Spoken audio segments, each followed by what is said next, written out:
get a pretty large bang associated with the caution and warning now. Okay, as we have an apparent serious oxygen leak. 4, 3, 2, 1. Houston, we've had a problem. He's in a roll and he can't stop it. Performing an evasive maneuver. Okay, Houston, we've had a problem here.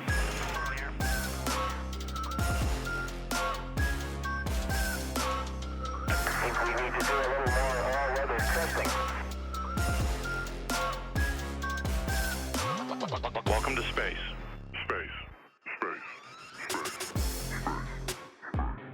Hello, listener, and welcome to Failure to Launch, the space history podcast where we take you through every mistake, failure, and explosion that made modern space exploration possible. We are, as always, your hosts, Quinn, Chris, and Chris. Yeah, back for a big triumphal return for any of our listeners who are still hanging around, any of the 5s or 6s of them. A few months ago, we put out some fun episodes, and then this whole project kind of fell into a hiatus. So for anyone new to the show, the idea is that we research failures in space history that aren't well known and report them to you for educational and comedic purposes. Because, you know, with all of the really cool space stories out there, we think it's pretty easy to forget that the whole field is only about 60 years old, and most of the lessons learned in space had to be learned the hard way. Like some people believe pendulum rockets were a good thing. My God. To start things off with this one, it's going to be a bit of a weird one. Today we're going to be doing an episode about Yuri Gagarin, the first man in space, and specifically how his legacy and the cult around him has changed and been used by those in power over the years. I've been planning on covering all of this later in some episodes about Gagarin's life and his impact on space exploration, and all of that is still coming, but due to some recent events, I feel that this is an important topic to cover now. Specifically, the propaganda around Gagarin and around space exploration as a whole is a very interesting, very messed up topic. As we all know, the Cold War was a heavily political conflict. Space exploration was just the means by which the two superpowers and later a bunch of other countries tried to show each other up. It was never actually the main focus. Also, when dealing with space propaganda, you've got the fact that there was not a lot of cooperation early on. So every country kind of had to go it for themselves. Because of that, a lot of those countries have their, one or two big achievements that they are stupid proud of. America and the USSR and Russia, of course, have a lot more of them. But, for example, I'm Canadian. We care a lot about the Canadarm. I don't know why. It's on the $5 bill. Again, I don't know why. It's just the thing we did in space that we're stupid proud of. And then you've got the moon landing. You've got Sputnik, Gagarin. The British launched the Black Arrow. All kinds of things like that. I guess for you guys, like, whenever it comes to like thinking about space exploration, like, what's the first thing that just like pops into your head? I know both of you guys are Americans, so I want to get that sample size. Oh, I immediately think of the slow motion footage of the Saturn V taking off. Oh yeah, me too. It is actually on that's too a good many one. occasions. I was actually talking to my supervisor about this earlier. Is the fact that like we literally cannot build the Saturn V.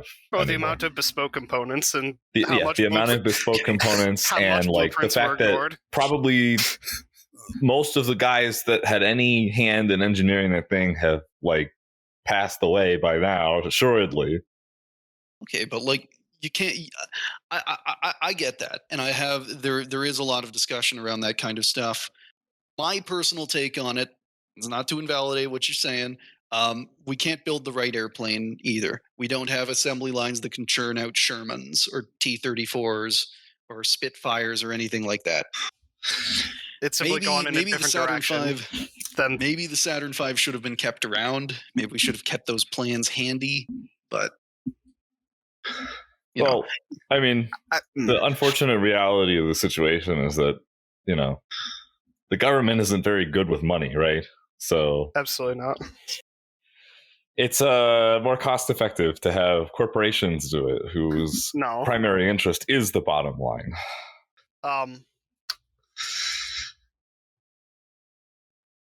No, just no.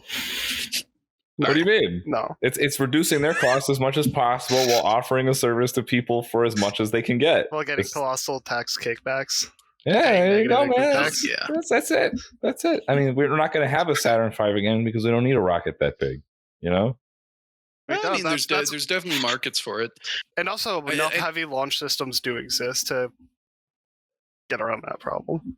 Circling back to Gagarin. So, 61 years ago, on April 12th, 1961, Senior Lieutenant Yuri Alexeyevich Gagarin became the first man in space. His spacecraft, Vostok 1, was launched into orbit atop a modified R-7 ICBM, the same rocket that carried the earlier Sputnik satellites. He spent almost 2 hours in space and passed the time observing the Earth, writing notes in his journal, and getting promoted twice. His flight was a major breakthrough in space exploration, probably greater than that of Sputnik 4 years earlier, and Major Gagarin returned to Earth as a legendary hero of the Soviet Union who would help shape the culture for decades to come. And that is what I want to talk about. We'll leave the biography to another time and focus here on the cult of cosmonaut number 1. Origins of the cult of Yuri Gagarin. The cult of Yuri Gagarin was born within hours of his landing, not as successful propaganda, but actually as a cover-up. See, contrary to the official reports, Gagarin's landing did not go smoothly. His capsule failed to separate from the rest of his spacecraft and spun wildly out of control through most of the re-entry. He landed over 500 kilometers off target near the city of Saratov, which is coincidentally where he had gone to technical school earlier. Because rescue teams were nowhere nearby, cosmonaut number 1 landed in public. He had to approach a group of farmers to get a horse, to get to a group of soldiers who could contact the Kremlin, all while being followed around by crowds of curious locals. While this might sound like the stuff of folk legend in the making, Gagarin's KGB handlers were horrified to find that he'd been talking to locals about his flight. Even worse, a crowd had gathered around his abandoned capsule. People were climbing on it, taking pictures, and even stealing small pieces of equipment for souvenirs. One farmer managed to make off with the spacecraft's entire stock of space food tubes. Now, the reason all of this was bad for the Kremlin was that the Vostok spacecraft and the entire launch, not to mention Gagarin's own identity, were all still close-guarded state secrets. The original plan was to control the information and brag about the accomplishment while remaining vague about the actual details, all of which is impossible when farmers strip your space capsule for parts and your cosmonaut rolls into town on a horse at the head of a cheering crowd. This rules. Yeah. No, it's great. Like, it really is like folk legend stuff, and it's exactly what like the official propagandists in the KGB and at the Kremlin don't want. Like, they have his story written out, and reality is writing it against them. He has taken the narrative. Yeah, and it's like, there's a joke in there about landing your spacecraft in a bad neighborhood and it winding up on blocks. I don't know how to make it. I will leave that to the imagination of the listener. That's your homework, listener. Have fun. Now, obviously, this situation didn't last. If there's one thing the Kremlin's good at, it's suppressing information. When Gagarin made contact with his handlers, he was quickly spirited away to Moscow. His capsule was put under guard and covered with a black tarp, and the Soviet government started a cover-up to prevent anyone from learning the true details of his flight. Now, a bit of an aside here, the cover-up actually took a bit of effort because, especially around his spacecraft, these engineers show up, they cover it in a tarp, but all of the farmers don't leave. Like, they keep hanging around, they keep asking questions, and the only way that the engineers can convince them to leave is they have to like take the tarp off and do like a very quick rundown and a lecture on the spacecraft. They have to point stuff out and go like, all right, that's the altimeter, that's that. They let the farmer they took all of the space food tubes back except for one, which the farmer had already eaten. So they let him keep it as a souvenir. It's just a fun. Do you think he enjoyed it though? Is the question. Nobody can brag about it. I don't have the quote, but The book did list him as being toothless. So pureed meat maybe was pretty good to him. Shit, that's living the life right there. Yeah. So, like, one of the reasons they were able to talk to these farmers safely about this, incredibly advanced spacecraft is that the city of Saratov was what is known as a closed city, and still is to this day. These are cities where normally, because they have military bases, research institutes, or defense industries, all entry and exit is tightly controlled, and the media is incredibly regulated. So, and these cities, they still exist all over the world, but you can find them a lot in Russia and other post-Soviet countries. Because Saratov was already under a permanent information lockdown, there was no way for any unauthorized news to escape, and so the official story was the only one that could be spread. Since no actual details about the launch could be published, the Soviets instead opted to lie. So they chose to twist the truth. Yeah, a truth masseuse, if you will. It was more of the fact that because they couldn't tell like any actual details about the launch, they opted to lie instead. And where a specific detail was redacted from the record, they didn't just leave the space blank. They didn't just put, a black highlighter through it. They just made up new specifics.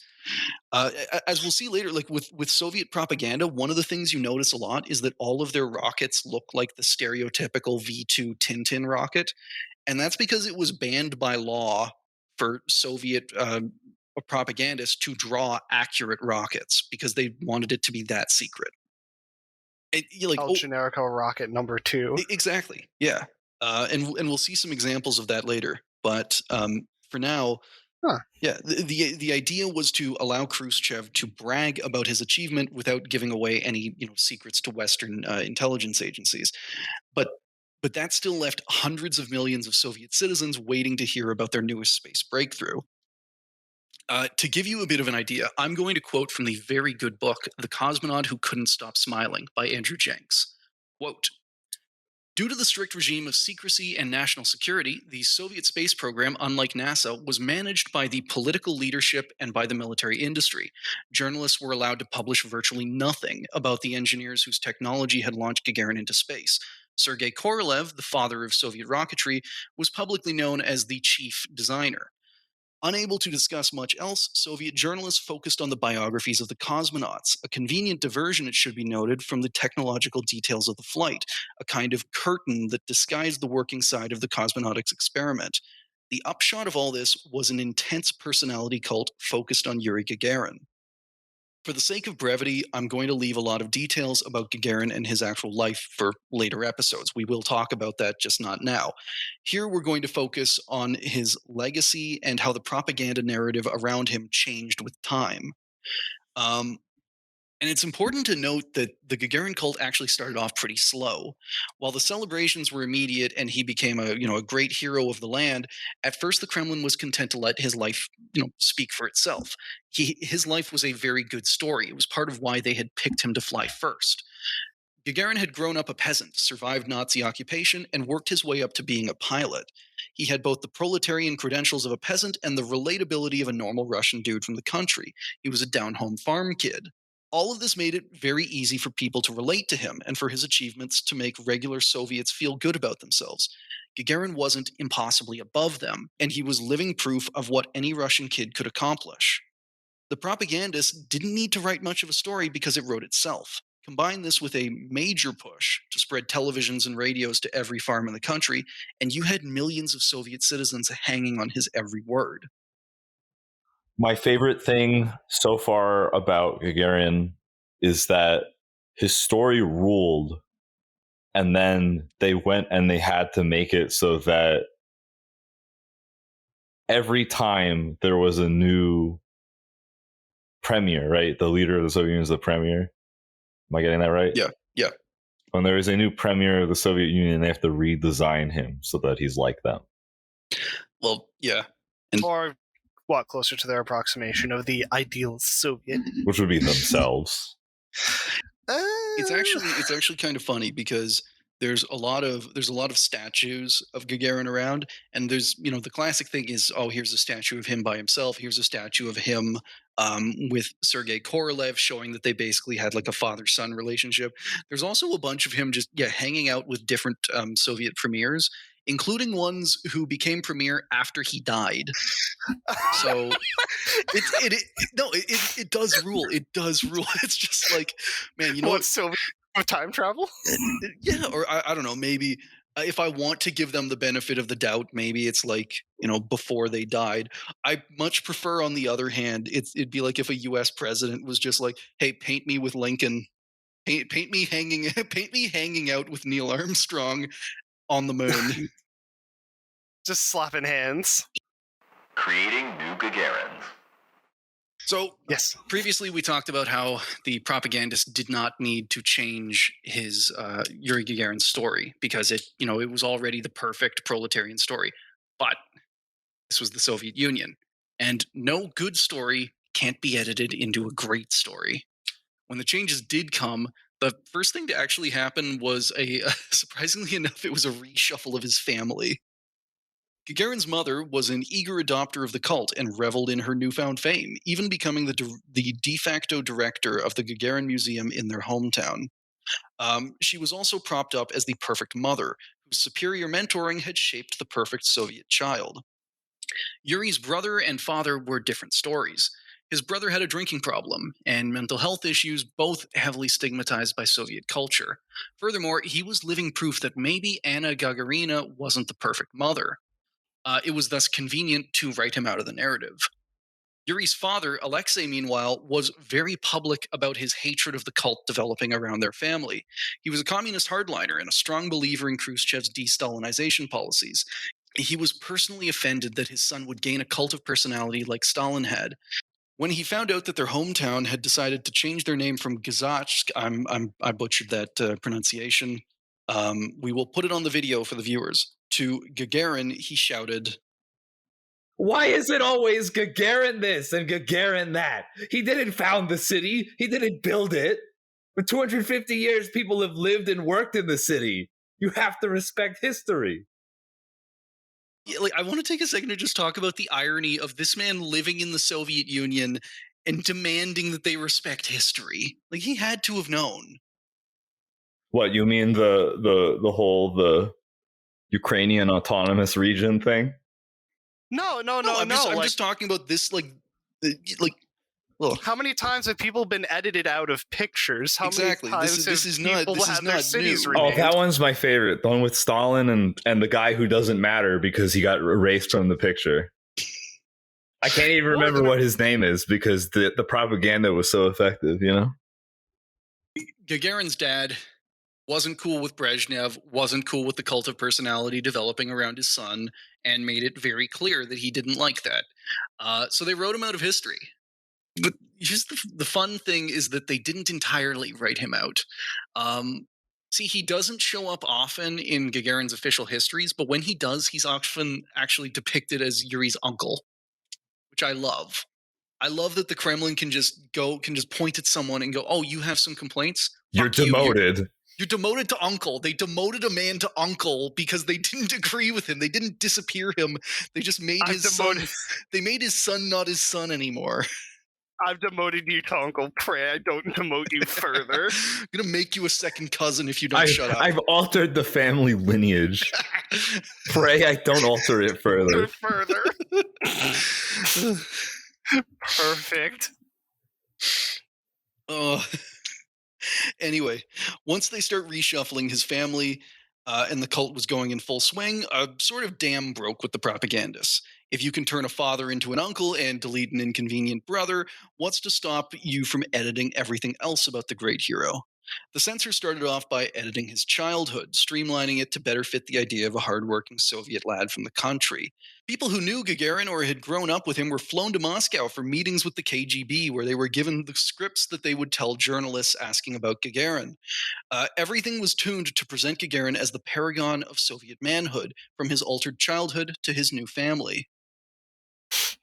This is who we are today. I love hearing the description of this and then just thinking that they're just making a reality TV show. They are. They're giving his friends, like the friends who grew up with him, the journalists want to go talk to them to ask, like, oh, what was Yuri like as a kid? And all of them have been given scripts literally by the KGB. It's just like, he was very hardworking. He was always rippling. He had amazing abs. I knew him when he was 6. He was positively virile. Yeah, like they've been given the talking points, and they went so far.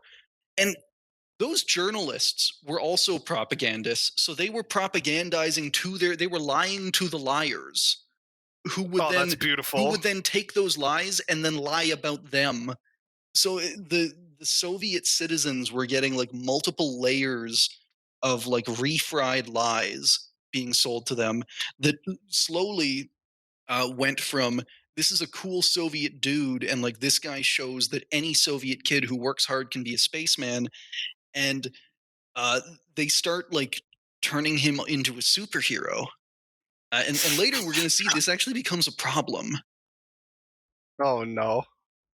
I just had a thought of the conspiracy theory iceberg meme, and then I'm like still somewhere up towards the top where I'm like, reality TV, but there's nothing real about reality TV because it's all part of the script.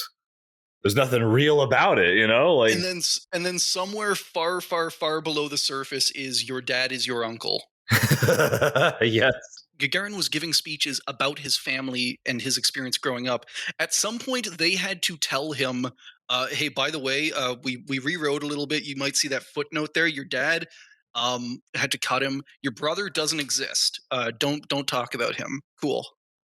We'll wipe him from your memory. Yeah, and but yeah, like Gagarin went along with it. He was a willing participant. Oh god. So yeah, like the propaganda for most Soviets, it worked. The Kremlin was able to spin Gagarin from this famously tipsy, womanizing pilot into the template of Soviet masculinity, and they actually recruited him to help spread their new morality codes. According to these rules, every Soviet citizen should be like Gagarin: honest, sober, truthful, simple, and humble in private and public life. As with his speeches, Gagarin's public conduct was in direct contradiction to these codes, leading to multiple versions of the Soviet space hero, where a person could effectively pick the Gagarin they liked best. From Andrew Jenks, quote, Gagarin's curious hybrid of the official Soviet hero and the modern celebrity made him potentially attractive to a variety of constituencies, from testosterone-driven males and swooning teenage girls to Russian nationalists and party moralists. It also reflected a fundamental change in Soviet society since Stalin's death. More than just aspects of his personal biography, the many strands of Gagarin's post-flight life convey the paradoxical essence of the male Homo Sovieticus in the 1960s. Someone who combined selfless service to the state with the tireless pursuit of pleasure and leisure. Now this is where our story actually splits. In order to understand the role that Gagarin played and continues to play in Russian culture, it's important to know that propaganda and rumor created multiple versions of the same man to appeal to different demographics. It's like a superhero. It's like he stepped into a reactor or something, and like 5 different Gagarins popped out. Exactly. There were plenty of different aspects of Gagarin for Soviets to pick from, but for the sake of this episode and brevity, I'll boil it down to the main 3 versions. Gagarin as a Soviet cosmic star citizen pushing the boundaries of science for all mankind, Gagarin as a paragon of Russian patriotism and youth, and Gagarin as the first Soviet sex symbol. I hate that sentence. Gagarin, the Soviet star citizen. Okay, so this first Gagarin is the one that most of our listeners are probably familiar with. This is the man in the orange jumpsuit astride the earth holding a hammer and sickle above his head. What we're going to do is I'm going to give you guys a couple of old Soviet propaganda posters to describe, and I'm going to give you the title. So we're going to start off with this one. And the tagline is, "The fairy tale became truth." Let's see, we have El Generico rocket in the background. Well, we've learned so far. Par for the course. And we have... I can only assume this is Yuri in a spacesuit. Oh yeah, that's Yuri. Just gently cupping a star?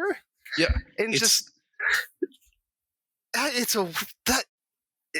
is a weird look on his face. Yeah, you've got a smiling. He's just gently cuffing it. Look at that. He's holding the power in his hands. It's a smiling Gagarin holding a star in the palm of his hands. That's not a normal smile, though. That is no. They didn't really capture. They didn't capture his trademark grin very well. The artist did not do that. All right, this one is called "Glory to the Space Heroes, Glory of the Soviet People." So the Earth is radiant like a star. There are no countries on the Earth other than the USSR. There are like orbital lines around it. Like we've launched many, many more Yuri Gagarins and Sputniks.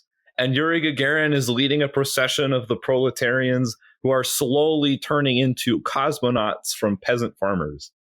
We got the shepherd's hook. The space's background, the background, like the backdrop of space is no longer black, a black void. It is filled with the red blood of the workers.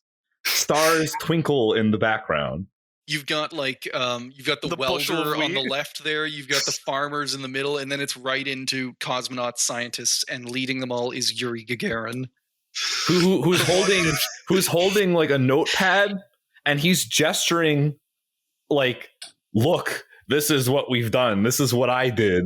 Wait, Boom. one of them has. Look at it. One of them has a helmet on. The other doesn't. Why is he just wearing his helmet indoors like a dipshit? Okay, I feel like you're reading it. I feel like I know, but it's the propagandists weren't expecting this kind of nitpicking. They weren't filthy Westerners. Whenever I looked at it, I didn't notice the thing that you did, which is that literally no country except the USSR exists in this globe. Okay, so wait. I have to. The woman with the helmet. Her hair looks awfully familiar because it looks very stiff. Is that the Mother Russia statue woman? That is okay. That's another thing I hadn't noticed, but yes, that is exactly how the Mother Russia statue is depicted, with like the hair flowing backwards. Yeah, I knew it. Yeah. Her hair is like flowing backwards, and I know that's why they did that, because the woman immediately behind her does not have that. There's wind just for her. Okay, and another thing, I can't put my finger on it because he may not be a significant figure, but that scientist's face looks somewhat familiar. I'm not sure. Maybe he kind of looks like he definitely doesn't look like any of those rocket scientists I know from the USSR. But he is El Generico scientist. Again, even the cosmonaut doesn't really look like Gagarin. He's not even smiling. But still, like this was made like right after Gagarin launches, and this one, this is my favorite. I'm going to show it to you just because of how it like with the first two pictures, you can almost imagine the propagandist sitting there and thinking like, why are these pigs not eating this slop? Why do they not get it? So I'm going to post this one, and I'm going to tell you what the caption reads. The caption reads, "I am happy. This is my work joining the work of the Republic." I want you to describe what this is. There's a lot to unpack here. The smug welder staring at the ship that he tacked together going into orbit. It's a dude clearly working in a construction site, watching a rocket lift off and just going like, "I am happy. This is my work." This is the propagandist just like telling them, you feel happy now. It doesn't matter what you do. It doesn't matter if you're, working a dead end job. You did space. Feel happy. You have achieved a space. Yes. And yeah, and a bit of a side note just there. Just the spoon-fed of "this is how you feel, citizen." Yes. Bit of a side note for any viewers. Because the R7 rocket was still secret, they couldn't actually post any like accurate drawings of it. That looks surprisingly like a V2 in the background. Oh yeah, like they went with the stereotypical Tintin rocket. The message of these posters was clear. Gagarin's flight was a success not just for the whole world, but also something that every Soviet citizen could take pride in, that every Soviet's contributions had together made this possible. This propaganda was also directed outwards. This was, after all, the Gagarin that would travel the world. To the west, he was one more achievement that the Soviets had beaten them to, while in communist countries like China, he was used to bolster the Soviet Union's position as the preeminent communist power. This is around the time that, other communist countries are starting to realize, like, hey, maybe we don't have to, goose step behind Khrushchev. Gagarin's personal role in the denomination of this cult was minimal. Who Gagarin was actually didn't really matter to the propagandists because he was meant to be a stand in for all Soviets. He shook hands with world leaders and read the scripts the propagandists gave him. As it turns out, he was very good at giving speeches, something that got him noticed by a few Soviet politicians and allowed them to evolve his cult for their aims, which is how we transition to our next version of Gagarin. Gagarin, the Russian Patriot. This version of Gagarin was created when he was recruited by a man named Sergei Pavlov, the head of the Komsomol, to help prevent the moral degradation of Soviet youth. The Komsomol, or the All-Union Leninist Young Communist League, was the youth wing of the Soviet Communist Party and the de facto Department of Youth for the Kremlin. From a 1962 Harvard report on the Komsomol, quote, Komsomol activities include 1. Political instruction of Komsomol members, 2. Political instruction and leadership supplied by the Komsomols to the pioneers, to non-affiliate youth, and to other groups, 3. Military and paramilitary training and physical culture and sports, 4. Leadership and assistance in carrying out governmental and party programs, and 5. Social and cultural activities. It is basically like state-sponsored Boy Scouts, and they got, billions of rubles in funding for it. Oodles. Oh yeah, there's Komsomol started off mostly just as like a political propagandizing tool for the Communist Party, but it later became like if you joined Komsomol, kids learned how to be pilots in Komsomol. Like there were glider classes. Oh shit. People they did shooting, they did all kinds of stuff. Like if you joined Komsomol, you could join different classes. It depended on where you were, but it turned into a massive umbrella organization. And on top of providing like ideological and military training for Soviet teens, Komsomol was also a requirement for those who wanted to join the Communist Party. The best of the Komsomol were picked for membership, and there were barely any Soviet politicians who hadn't gone through Komsomol. In a very real way, Komsomol was responsible for molding new generations of Soviet leaders, which is why they approached Yuri Gagarin in 1962 for help. See, back then, Pavlov had a problem. With the Soviet Union becoming more open in the Khrushchev years, foreign ideas were getting in and influencing the Russian youth. You might notice I said Russian instead of Soviet, and that's because Sergei Pavlov was a militant Russian nationalist and retooled Komsomol in his tenure to focus purely on Russian traditions and culture at the expense of like any other nation in the USSR. In 1957, as part of the USSR thawing relations with the world, Moscow hosted the 6th World Festival of Youth and Students. For many Soviet kids, this was their first real view of other cultures, and a lot of them liked what they saw. To Pavlov and the other leaders of Komsomol, this was a problem. Their remit was to raise the next generation of Russian leaders, and they viewed any outside influence like a poison, from Andrew Jenks. Komsomol leaders were in a panic as they searched for more proactive ways to counter the supposed infection of Western music and clothing, which, in their words, weakened the patriotic feelings of the Soviet people, loosened our morals, and spread the disease of skepticism and cynicism. Soyed our boys. Yes. Like, okay, we'll get to this. Like, whenever the Gagarin stuff, like the actual Gagarin biography comes around, we'll get more into this. But like Yuri Gagarin and all of this, if you understand it as basically being like incel stuff, it reads so perfectly.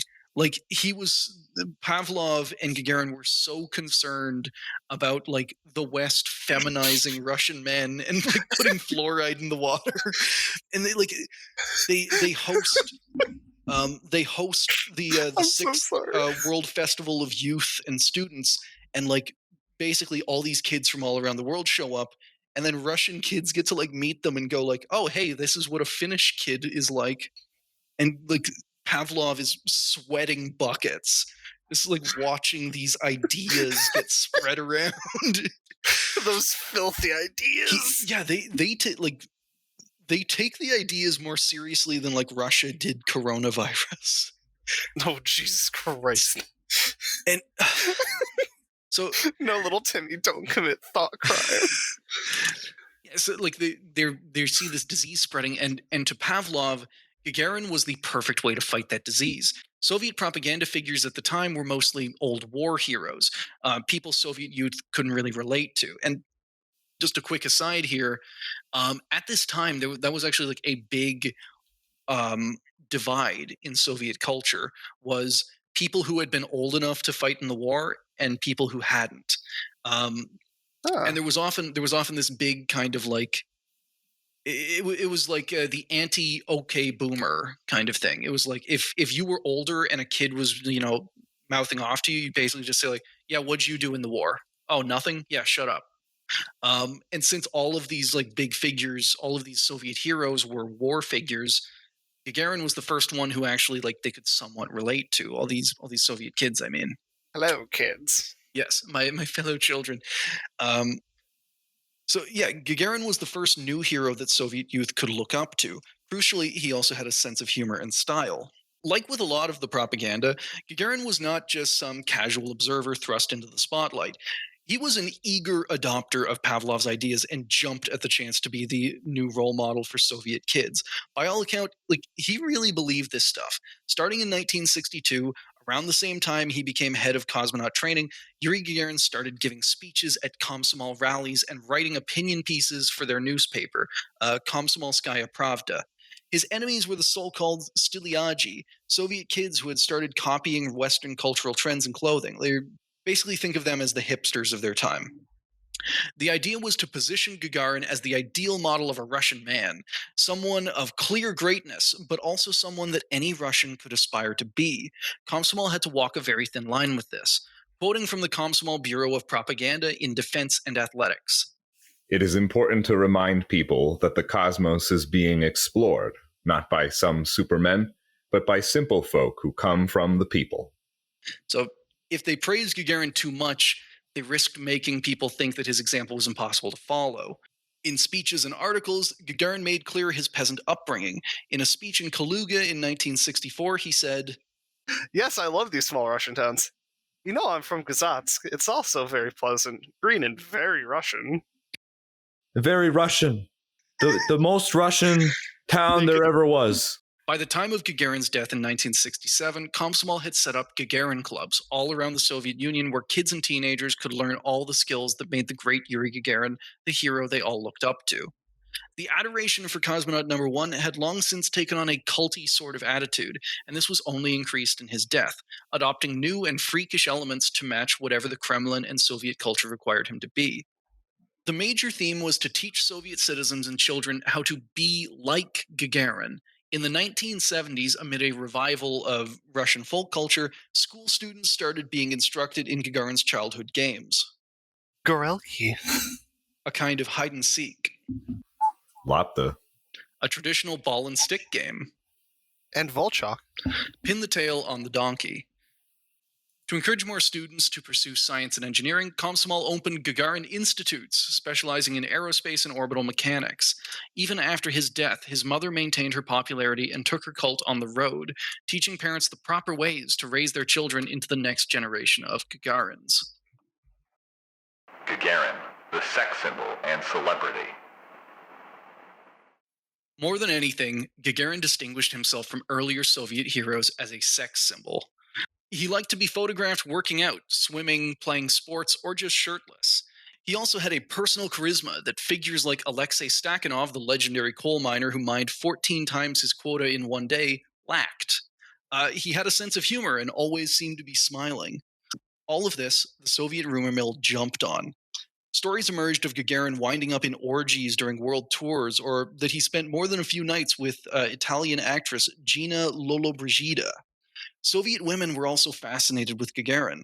Hair salons started offering a new hairstyle they called Love Me Gagarin, and every public press conference he held normally had people asking about his love life. Now, in the interest of being fair, Gagarin hated this denomination of his cult and having to deal with his legions of horny fans, mostly because it created a lot of tension with his wife. As you can imagine, having all those fans constantly asking, like, she was not a fan. So he quickly started trying to push back against them, or at least make it clear to his fans that he was happily married. When a young woman asked him what kind of dress he liked to see women wear, he redirected, responding that his wife was beautiful in any dress but... Yeah, I prefer without clothing. This, predictably, did not dissuade his fans. What also didn't help was that Gagarin's love life became an official concern of Komsomol. While you'd expect an organization charged with upholding morals for Soviet children to be a bit prudish, this was not the case. Gagarin being really good at sex played into an official narrative, Western women falling all over a rugged Russian farm boy. How could they not? Their husbands were all, fat cat capitalists who had never worked a day in their life. From Andrew Jenks, quote, at a Komsomol conference in 1962, one speaker remembered that he had accompanied Gagarin to an exhibit on France in Moscow. He spun a tale about Gagarin's ability to conquer even the most sophisticated French beauty. Among the French guides, said the speaker, there was a certain Veronica, who was a really nice-looking girl. The audience laughed. The French guide asked to be introduced to Gagarin. When the meeting was arranged and she saw him in person, she was dumbstruck by his handsomeness. You see what kind of boy are our Yura and German, said the speaker, to boisterous applause and laughter. He apologized to Gagarin for being so crude. But that's the Komsomol way, he said. It's out of love for you, and how can you not love him? He hoped that Gagarin's wife would correctly understand this love, a comment that evoked a stir from the audience. So while Gagarin was desperately trying to convince his wife that he was a loyal husband, an official organ of the Soviet state was having speeches about how good and how often he fucks. And he, like with the fans, he hates this. He's desperately trying to get them to not talk about this. He's trying to not die in his sleep because his wife put a steak knife in his heart. It also has to be said, I don't know how much of the stories are true. It was all of this was heavily propagandized. Yuri Gagarin was not a faithful husband by any stretch of the imagination. Oh shit.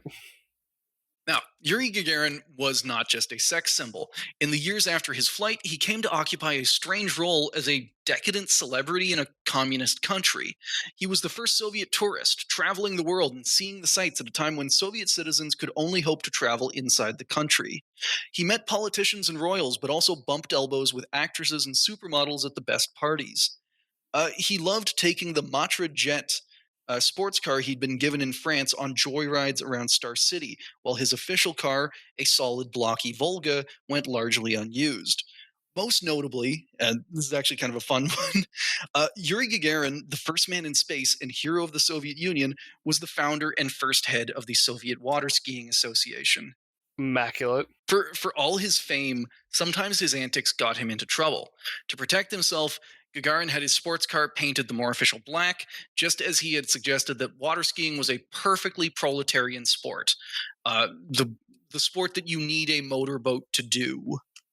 Responding to criticism that water skiing was a frivolent and decadent Western fad, Gagarin said that on a trip to Cuba, he noticed that long-suffering Cuban citizens were fashioning water skis from wooden planks and connecting them to boats that could hardly be called yachts. So, he uses his fame. He starts exploiting all the perks of his fame. He starts, hanging out with celebrities. He's traveling the world. He gets an incredibly fast French sports car, and he starts a water skiing association. And whenever the old kind of crusty communists in the government start criticizing him, he immediately goes on the defensive and he paints his car black, and he's like, no, water skiing is totally communist. It's the most communist thing you can do. Cuban Never a sport more communist. Cuban peasants do it. Knowing what we know about the Soviet Union, you'd expect this side of Gagarin to be covered up. But this was the period of what's called communist utopianism. While there were definitely critics of Gagarin's excesses, the promise was that soon every Soviet citizen would have those luxuries. The cosmonauts weren't, they weren't favorites, and they weren't wealthy elites. they had just gotten there first. If everybody else waited, they would get there soon. So Gagarin came to fill a kind of like, he filled a strange role in Soviet society where he was a celebrity, but they also made sure to try and keep him at the level where, anyone could reach that. They didn't want to make him into a superhero. Gagarin in post-Soviet and modern times. Even after Gagarin's death in 1968, the cult of Cosmonaut 1 never really went away. You can still find some of the more culty elements in the cities of, Saratov and Gagarin, where Yuri is viewed more of a sainted figure than a national hero. But during the liberalizing of perestroika in the 80s, the cult was challenged for the first time. Crucially, it started to become okay to criticize official Soviet heroes. This was helped along by the so-called new media, the first independent newspapers and radio stations allowed in the Soviet Union. Now, rumors about Gagarin had existed for decades. It was well known that he had a drinking problem, that he was fond of pranks, and that he'd earned the prominent scar on his forehead diving out a second-story window after his wife found him with another woman. All of these were true, and very inconvenient for the Kremlin. A lot of the wilder elements of the Gagarin cult actually evolved as direct counters to the rumor mill. For example, the propagandists claimed that Gagarin really got his scar when he saved his daughter from a car crash. So when the new media came along, they already had a lot of material to work with. There were a lot of well-researched papers that sought to, strip away the propaganda and figure out who the real Gagarin was. Like professional, hard-hitting journalism stuff. And it all sold horribly. They weren't exciting enough to grab the attention of city dwellers, and rural Russians dismissed them as revisionist attempts to, tear down their godly Soviet hero. But the new media wasn't just journalists going against the party line. The thing that really punched a hole in the myths around Gagarin were tabloids. From Andrew Jenks, quote, "By the time the Soviet Union collapsed, the new tabloid press of the 1990s, centered in Moscow, had constructed a new Gagarin, Cosmonaut number 1 as an alcoholic and dim-witted rube. He was Boris Yeltsin in a spacesuit, the first rogue in space, as one popular joke put it. The aim of these journalists was partly to tear down old icons, but mostly to titillate and sell newspapers." And there's a point to be made here that throughout Soviet history, ever since Gagarin launched, there were efforts by the Kremlin to just make him look like whoever the current leader of Russia was. Like right after he launched, he was, schmoozing with Khrushchev, and then Brezhnev took over, and there was a lot of, coordination between the two of them. And now you see, right around the time that the Soviet Union collapses and Russia takes over, the view of Gagarin shifts to be like, oh, he's like Yeltsin. He's like this cool dude that we have running around being drunk. And it has to be said, the tabloids were kind of the 180 of the Soviet propaganda. So the old propaganda viewed Gagarin as, completely sober, completely faithful, very soft-spoken, very noble, all of that. And the tabloids make him into a drunken womanizer. And this wasn't necessarily untrue. It's just that the tabloids took what vices Gagarin did have, and they just turned it up to 11. Well, it's sensationalist media. It sells well. But even then, it's still got that little core of truth in it. It reminds me of when you go to the grocery store and you go to the checkout aisle and they have the shitty magazines there. Oh, the batshit tabloids. Yeah, it was batshit tabloids. Yeah, the Soviet tabloids, they start doing this about Gagarin. They start taking all of his weird stories, all of the the stories that did exist. They created their own Gagarin, the same way of the sex symbol and the nationalist hero. They just turned him into this sex-crazed drunken maniac. That's not going to go well for them in the long term. But even this doesn't kill the Gagarin cult. While the tabloids wrote their stories about a drunken womanizer for the citizens of Moscow, like we said, provincial Russians continued to worship the man. And that's where it would stay. 2 different versions of Gagarin existing in different parts of Russia, were it not for a dictator you might have heard of called Vladimir Putin. We made it. Yeah, we got there. We've come full circle. It's finally here. We are back. We have circled back around to the main crux of this podcast an hour or so later. Since taking power in the late 90s, Putin's government has massively ramped up propaganda in an effort to create both a heavy nostalgia for the time when Russia was a superpower and to make a perception that the evil West is out to tear down good Russian heroes. Under Putin, the Gagarin cult has gone from a rural tradition in, Saratov in the city of Gagarin to the official position of Russian state propaganda. True stories that were published, I have to stress this, these stories were published by Russian newspapers, have officially been deemed Western attempts to smear the legacy of a great Russian hero. Gagarin clubs are making a big comeback with children and teenagers learning all about space exploration, aerospace engineering, but also just learning things about being, a good Russian.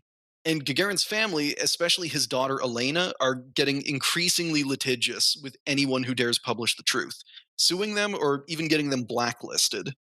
It was only in 2013 that the first movie about Gagarin's flight was made, and that's only because it followed the government story to a T. Quick note on his family. Elena, his daughter, is actually the head of the Gagarin Museum in Moscow, or at least I don't know if she's officially the head, but she handles all the tours, and she also handles the family's tradition of suing anyone who publishes anything in Russia that claims that her father drank alcohol occasionally or wasn't the perfect, faithful husband. Sorry, honey. Your dad was railing them. It's and she knows. She's his daughter. She has to know. The fact that she... But it would hurt the brand. Okay, yeah.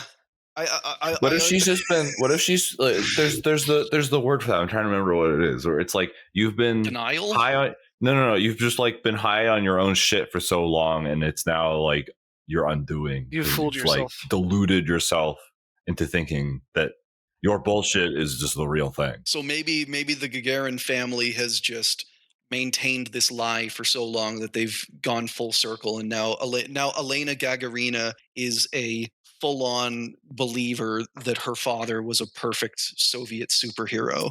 Your dad wasn't selling rail, absolutely not. Yeah. And that he wasn't just, a guy, such a better story. He's just a regular dude. He would be so much more relatable if he was just a regular dude and they recognized that he had flaws. At the same time, though, we're going to eventually get into this with the Gagarin biography stuff. He was not just a regular dude, and the flaws he had, it's obviously up to the observer. I think he was a very bad person. And this was a shock to me. I have a signed picture of Gagarin on my desk right in front of me right now, and I learned that he was a pretty horrible man. Anyway, as with every other generation, Gagarin's story has had to change to fit the needs of Russian culture. He remains a sober and noble hero, but they've actually had to recast him from an atheist to a devout Orthodox Christian. That famous Soviet quote that gets applied to him that he, I see no God from space, gone. Russian kids don't learn about that anymore. It's an evil Western plot to make you think that Gagarin was atheist. Cosmonautics Day, the yearly celebration of Gagarin's flight, has slowly morphed from a festival on space achievements into a nationalistic parade for the new Russia. Perfect. Yuri Gagarin in 2022. All of that brings us to today. Yuri Gagarin's legacy remains a powerful tool for the Russian government, and we recently got to see a great example of its use. On April 12th, 2022, the 61st anniversary of Gagarin's flight, Vladimir Putin visited Vostochny Cosmodrome, I guarantee you I said that wrong, Russia's new spaceport in the Far East. It was his first public appearance since the Russian army's disastrous withdrawal from Kyiv. His speech was a weird mix of current events and celebration of the first manned spaceflight. In the same breath that he talked about Russia's plans to launch a lunar probe before the end of the year, he declared the massacre of civilians in Bucha to be fake news. He said that Western sanctions had failed to hurt the Russian economy and that Roscosmos didn't need to cooperate with NASA or China's CNSA because they had found a new partner to explore space with, Belarus. He even dragged Belarus's president, Alexander Lukashenko, along to the Cosmodrome. And you can find great pictures of this. Lukashenko gave a little speech. He's just this weird fat dude in like a really overdone military uniform standing next to this rocket. This rules. Just the fact that you can stand up there and say like China, America, I don't need the two. We don't need the two most affluent and powerful countries on Earth. We have our lackey, Belarus. I've got a new friend. Not just that. He's going to go to space with me. Putin did also offer to launch Alexander Lukashenko into space, and I don't know the full context. Was that a threat? I choose to imagine there was a bit of a threat because as much as Belarus is Russia's lackey, a lot of the time there have been times when their relationship has been a little rocky. Oh, that has never happened in the history. Yeah. So the crux of the speech and where I'm going to cap off this episode was a section where Putin directly compared the Soviet decision to launch a man into space to his decision to invade Ukraine. Quote from the man himself. In 1961, the Soviet Union was in complete technological isolation, and the sanctions against it were overwhelming. Nevertheless, the Soviet Union became the first country to orbit an artificial Earth satellite, the first man in space was a Soviet citizen, and the first space station was ours, and the first mission to the moon was ours as well, if memory serves. The first spacewalk was by our man, and the first woman in space was our Valentina Tereshkova, God bless her. That's all one run-on sentence. We did all that in conditions of complete technical isolation, and yet we made these incredible achievements. So that's where we're going to end things today. The Gagarin cult remains in full swing, and his legacy is still used for state propaganda. History repeats itself, and no one has learned anything. It has repeated itself. It will continue to repeat itself. God bless.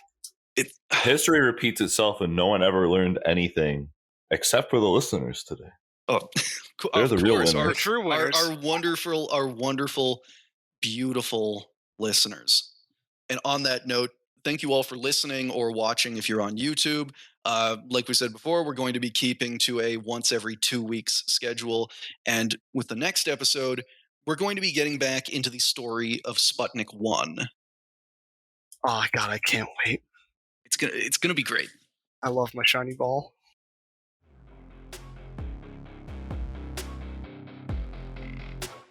Thank you for listening to Failure to Launch. If you enjoyed the show, please leave us a review or tell a friend.